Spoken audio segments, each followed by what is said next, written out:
Hi there. Welcome back to part 2 of Family Fart and Fire. Before we get started, I just wanted to do a little bit of housekeeping. I had some feedback from a couple of people saying, please Rick, don't stand up and deliver stories because you rock from side to side. Yes, I do. Point taken. So this week I'm sitting down again. So, you know, for those of you who suffer from a bit of seasickness, don't fret. I'm not going to be moving about too much. Hopefully this week will be a little bit shorter. It was just this is quite a momentous day to pack in. I didn't really want to split it up into 3 because that would have been a bit awkward. So yes, this video will be a little bit shorter. And also you may have noticed the channel has changed a little bit. I've done a bit of revamping, you know, sort of sorted it out a little bit. It's got a new name, and also you can subscribe now. In the bottom right hand corner of this video you'll see a little subscribe button. So if you like what you see and you haven't been here before, or you have been in before and you haven't subscribed yet, please do. You know, it gives me a gauge of if you're enjoying the stuff or not, and also it sends you out notifications when I upload more content. So, moving on, the second half of this day, I think where we left it was that Monty, the budgerigar, and I had just recovered from Auntie Violet's gas attack, is the only way to describe it. We were moving on with a cup of tea, preparing food and the like. So, food was prepared, the evening progressed, everyone had a fantastic time, the whole family was there, much wine was drunk, much laughter, many jokes and stories, and much fun was had by everyone. Midway through the evening, Luby had a stroke of genius whereby she decided to try and organise some sleeping arrangements. She saw an opportunity for us to spend the night together in her room. And the reason for this was that the trio from the East End, and that's Violet, Betty and Albert, were staying over. So Betty and Albert were going to take the room that I normally slept in, which was a double bedroom, guest bedroom at the front of the house. And Violet was going to take the bedroom at the back of the house, single bedroom. So it wasn't really kind of like on for me to sleep in the lounge on the couch. So Luby sort of said, well, you know, Rick could sleep on a blow-up mattress on the floor in my room.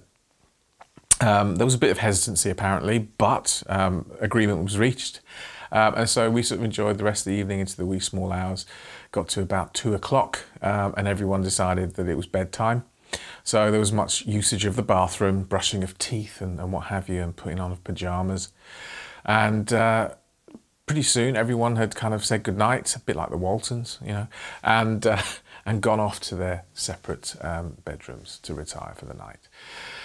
I got myself undressed and got myself comfortable on the mattress on the floor, the blow-up mattress, and we decided to just sort of wait it out and you know, wait till everyone had gone to sleep so we could hear that conversations had died down and, you know, the odd fluttering of snoring had reared its head. So whilst we were waiting for this, we're just sort of casually chatting, and, you know, as I said, I'm lying, you know, on the floor on this blow-up mattress. And the thing about lying on the floor, if you've ever done this, is that it's always a bit draftier than when you're higher up. And that draft carries with it any sort of odours or smells that could be coming from anywhere else in the building. Now, don't panic, it wasn't Auntie Violet again. This was something else that I became aware of. I couldn't really figure out what it was first at all. I just knew that my senses had been heightened. I felt a little bit alarmed. I needed to try and understand what this odour was that was hitting my nostrils. So I just said to Lou, you know, I'm going to the loo. I'll be back in a minute. So I didn't need to go to the loo. I just wanted to go outside the room into the hallway to try and figure out if I could, you know, identify what this odour was.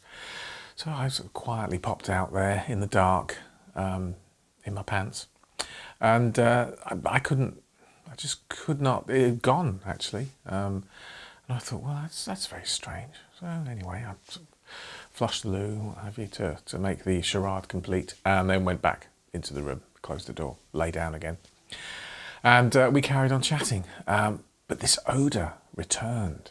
and this time it was stronger.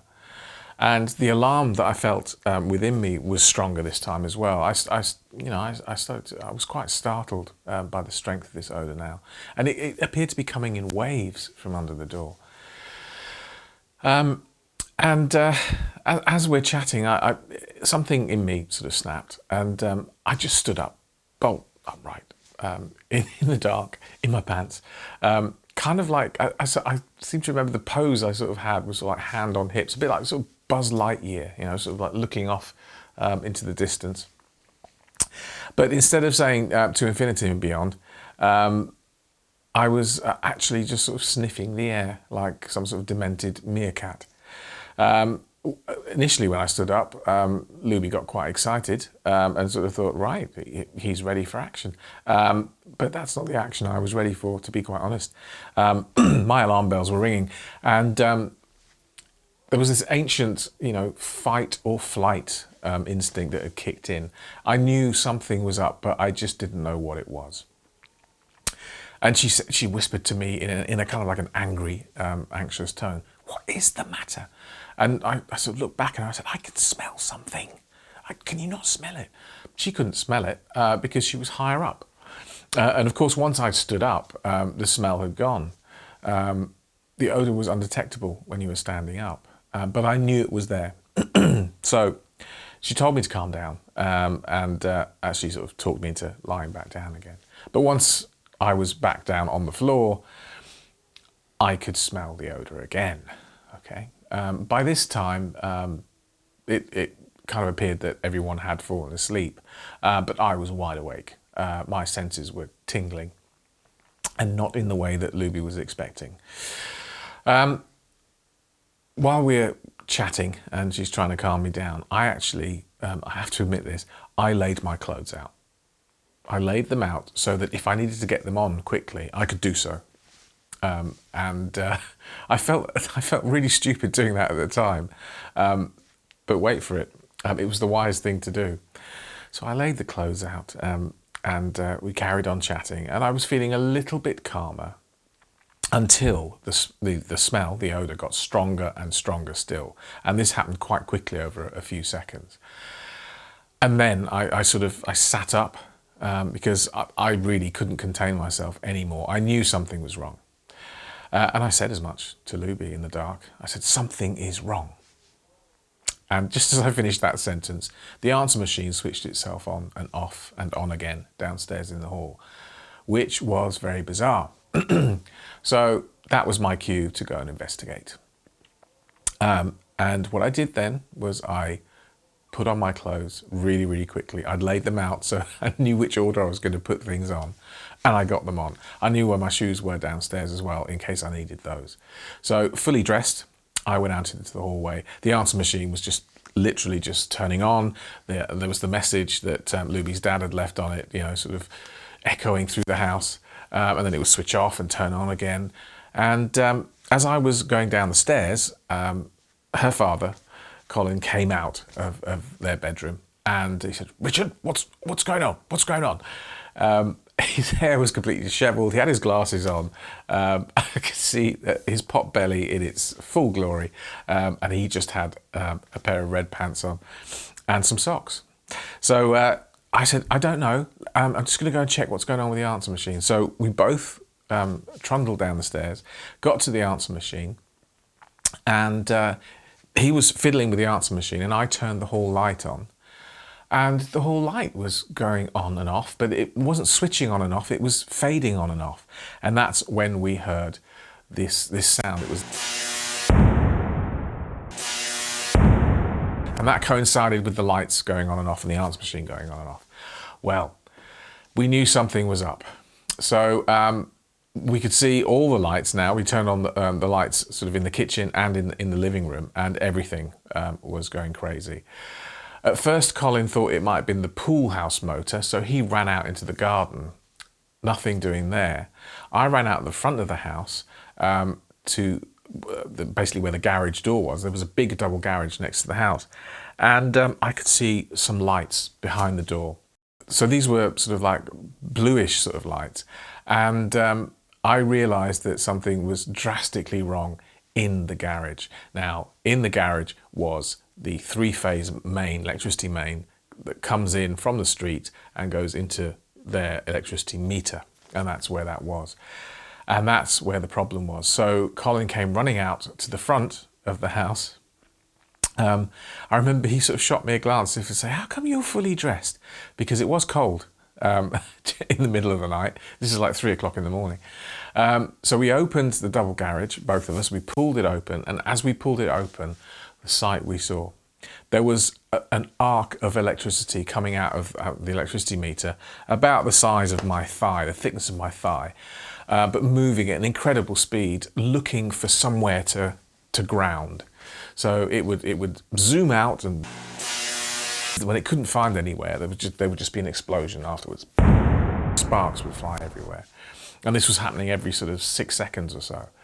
And there was a box that had caught light, a cardboard box. We knew that's where the problem was. So we got everyone out of the house. I shouted upstairs.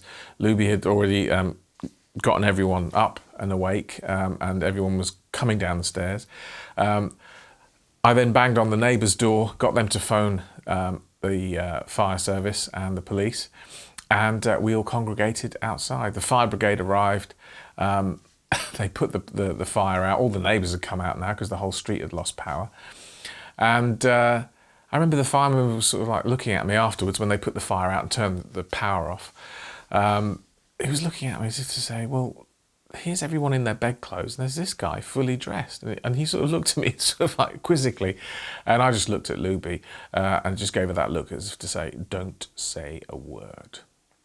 But as it turns out, I was right to be so crazy and lay my clothes out, because if I hadn't have spotted what was going on sooner, there was a real risk that the house could have caught fire and lives could have been in danger.